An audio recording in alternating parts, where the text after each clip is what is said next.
La sélection librairie du mois de juin. Jean-Yann, documentaire de Fabrice Gardel des éditions INA, auteur également du livre Je reviens sorti le 5 mai aux éditions Le Seuil, retrace la vie de Jean-Yann à travers des archives souvent inédites de l'INA. En complément, ses meilleurs sketchs pour 1h30 de bonus.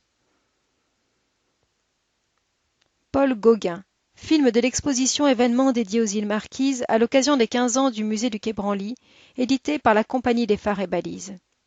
Cette exposition aura lieu du 23 avril au 24 juillet et le documentaire sera diffusé sur France 5. Les super papas de la nature est un documentaire familial des éditions Z sur le comportement animalier et plus particulièrement le rôle du père au sein de 10 espèces. Il sera diffusé sur France 2. Coffret, DVD et livres des éditions Ciné Archives sur le cinéma du Front populaire. À l'occasion de son 80e anniversaire, ce coffret rassemble 15 films réalisés à la demande du Parti communiste en juin 1936. Entièrement restauré, inclut La vie est à nous, censuré à sa sortie qui a été réalisé par un collectif d'artistes dont Jean Renoir et Le temps des cerises.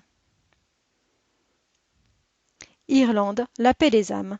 Ce documentaire des éditions Z nous propose un retour sur l'histoire mouvementée de cette île partagée en deux, 100 ans après l'insurrection de Dublin. Il sera diffusé en prime time sur Arte.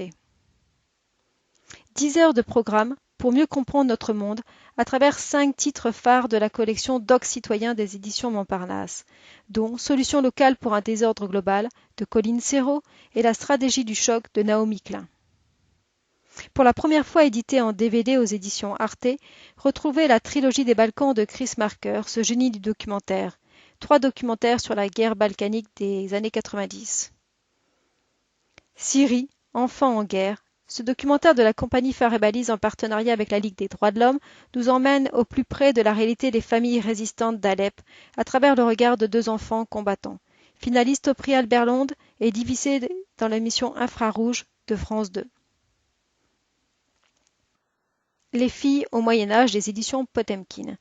Dans ce film, le narrateur Michael Lonsdal nous transporte au temps du Moyen-Âge où des enfants vont devenir les actrices de l'époque, à travers la vie des reines, des courtisanes, des chevaliers. Film inspiré du livre La femme au temps des cathédrales de Régine Pernoud, spécialiste de la place des femmes au Moyen-Âge. 2 nouveautés dans la collection Arte Jeunesse. Petite casserole, 6 courts-métrages sur le thème de la différence conçus pour éveiller les enfants sur les formes et les couleurs. L'une des histoires est tirée du livre Petite casserole d'Anatole. Également le même réalisateur que Gros pois, Petit point, qui fait partie de mode best-seller en librairie. Monstres pas si monstrueux. 5 courts-métrages sur le thème des monstres gentils. Il s'agit d'une réflexion sur les marginaux et les personnages atypiques de la société. Ce court-métrage est sorti en salle et fait partie des sorties plébiscitées par les écoles maternelles. Également disponible, Gros point Petit pois, Franz, le piano magique dans la collection Arte Jeunesse.